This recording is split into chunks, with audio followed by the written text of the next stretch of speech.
Salam, sahabat sumbu yang dikasihi Tuhan. Kembali bersama saya, Dani Edwin Wilhan Luhunapesi, penyuluh agama Kristen kantor Kementerian Agama Kota Palangkaraya.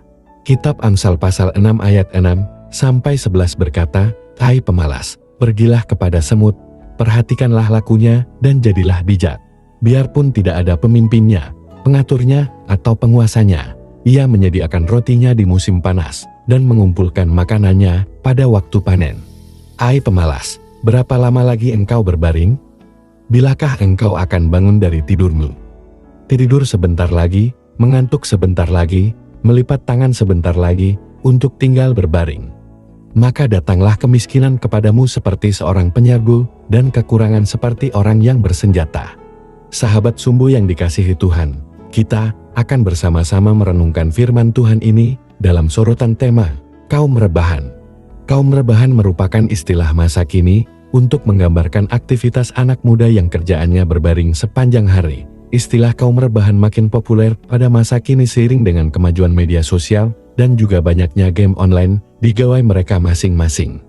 Namun, aktivitas rebahan ternyata tidak hanya populer pada masa kini. Sejak zaman Perjanjian Lama, aktivitas rebahan juga sudah menjadi kebiasaan anak-anak muda. Penulis Amsal mengatakan aktivitas rebahan sebagai bentuk kemalasan.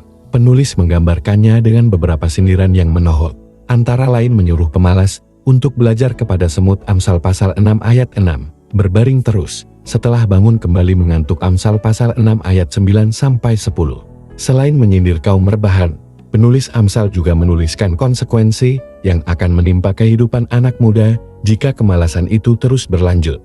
Pertama, anak muda yang malas akan menjadi miskin. Amsal pasal 6 ayat 11. Kemiskinan itulah yang menjadi sumber persoalan kehidupan anak muda. Kedua, anak muda bisa saja terjerat hutang dan menjadi seorang budak bagi sesamanya. Belum lagi, kemiskinan yang diakibatkan kemalasan juga akan merembet pada dosa-dosa yang lainnya. Amsal pasal 6 ayat 12-19. Oleh karena itulah, penulis Amsal menasihati anak muda dengan nada geram, agar anak muda jangan sampai hidup dalam kemalasan. Kemalasan masih relevan dengan persoalan kita pada masa kini. Berbagai penelitian telah membuktikan bahwa persoalan ekonomi menjadi sumber konflik antar keluarga, teman, dan sesama manusia. Oleh karena itu, kemiskinan harus dicegah sedini mungkin. Pencegahan dapat dimulai dengan membuang kemalasan.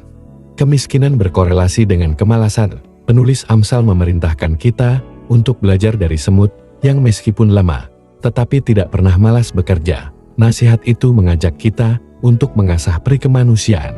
Kemiskinan membuat kita rentan terhadap kekerasan, baik sebagai korban maupun pelaku. Karena itu, ikuti Amsal, buanglah kebiasaan rebahan.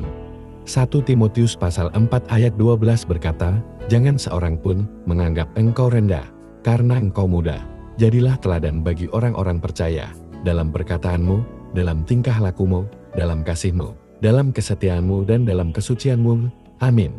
Tuhan Yesus memberkati kita semua.